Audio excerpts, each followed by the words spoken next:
नमस्कार दोस्तों, आज फिर मैं आपका अपना मित्र दिनेश कुमार आज के इस विशेष मुलाकात में, अब से इसका वीडियो नाम नहीं है, मुलाकात है हमारी और आपकी सामंजस्य की एक शुरुआत है।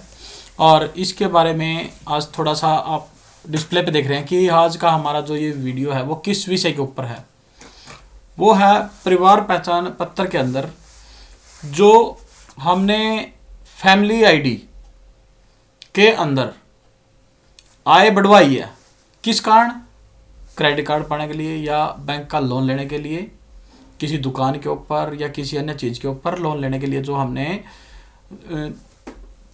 ITR भरी थी, उसके विषय में थोड़ी सी जानकारी हम लेंगे कि क्या चीज़ है वो, क्रेडिट कार्ड क्या है जिसके लिए हमने ITR फिल करी।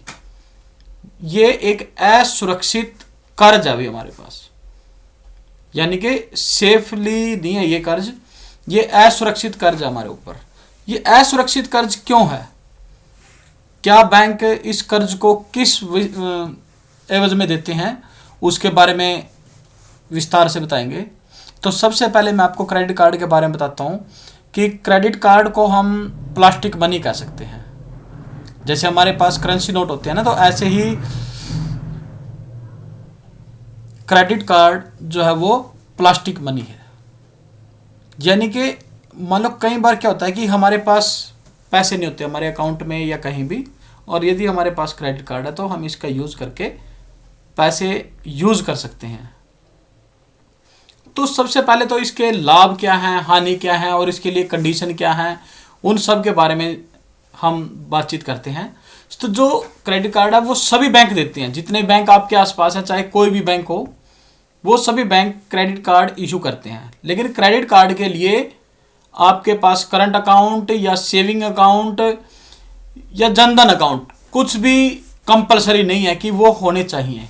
आपका कैसा भी अकाउंट हो उसके ऊपर आपको बैंक क्रेडिट कार्ड दे देता है, लेकिन उसके लिए कंडीशन है कि आपके अकाउंट में लेन देन अच्छा होना चाहिए। क्रेडिट कार्ड या तो आपकी सैलरी हो, जैसे कोई गवर्नमेंट एम्प्लॉय है, प्राइवेट एम्प्लॉय है, और उसकी सैलरी स्टेटमेंट बनती हो हर महीने, उसके अकाउंट में आती हो, तो उसमें बैंक जल्दी ही उनको क्रेडिट कार्ड इशू कर देता है।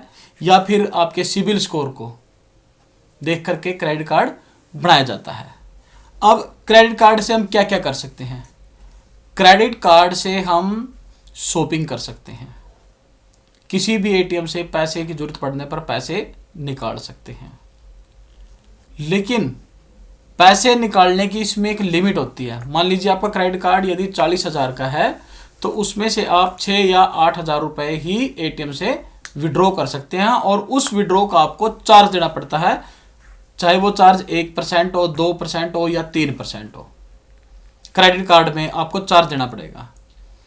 क्रेडिट कार्ड को यूज़ करने का क्या है कि क्रेडिट कार्ड एक हमारे पास इमरजेंसी का साधन है, और क्रेडिट कार्ड का 50 दिन तक कोई भी ब्याज नहीं लगेगा। मान लीजिए आपने आज की डेट में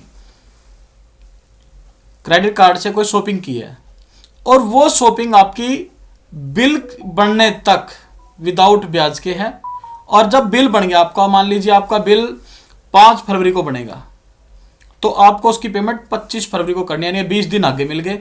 तो यानी कि ये 50 दिन तक बिना ब्याज के पैसा या सुरक्षित ऋण है। असुरक्षित ऋण, भाई असुरक्षित ऋण क्यों कह रहा हूं मैं इसको? असुरक्षित ऋण इसलिए कह रहे हैं क्योंकि यदि हम मान लीजिए अपनी लिमिट से ज़्यादा खर्च कर लिया, इसमें से मान लीजिए हमारा क्रेडिट कार्ड की लिमिट 40,000 है और मैं उसमें से 40,000 की शॉपिंग कर लेता हूं, और जो बिल बना है उस बिल की अदायगी मैं 25 तारीख तक नहीं कर सकता, तो वो मेरे लिए जी का जंजाल बन जाएगा।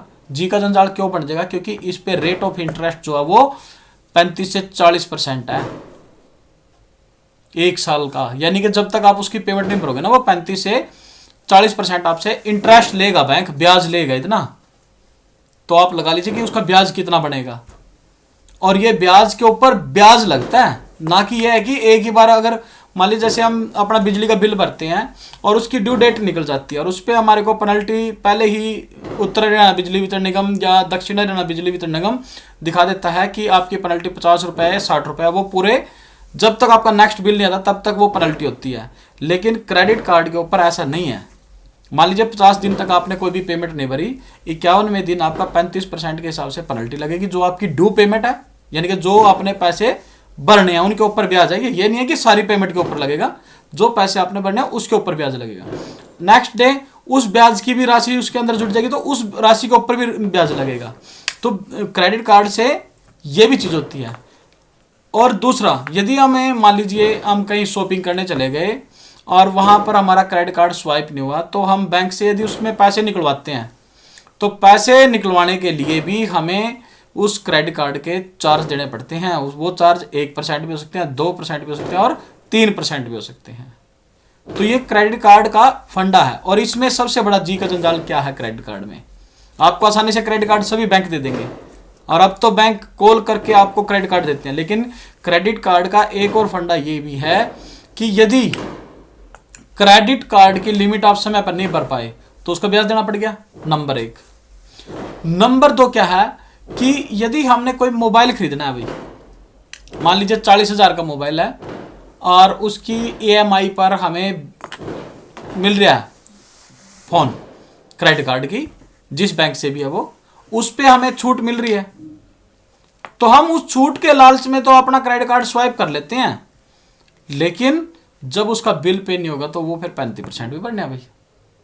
40,000 पे यदि आपको 2,000 की छूट भी दे देना क्रेडिट कार्ड पे और उसका बिल पे समय पर नहीं कर पाए हम, क्योंकि हमारे पास अनावश्यक चीज़ था फ़ोन, वो हमने खरीद लिया 40,000 का, क्योंकि फ़ोन तो 5,000 वाला, 10,000 वाला, 15,000 वाला भी कर सकते हैं। यदि हम अपनी इच्छाओं को सीमित रखेंगे फिर तो क्रेडिट कार्ड के लाभ हैं, और यदि इसकी सीमित अवधि ही नहीं रखेंगे, इसने सीमित नहीं रखेंगे तो इसका नुकसान भी। अभी दूसरा क्या है कि यदि इसमें EMI का ऑप्शन आवा भाई, एक मान लीजिए आपका बिल बन गया 40,000, आप 40,000 को पे नहीं कर सकते तो बैंक कहता है कि आप 5,000 रुपये भर दीजिए।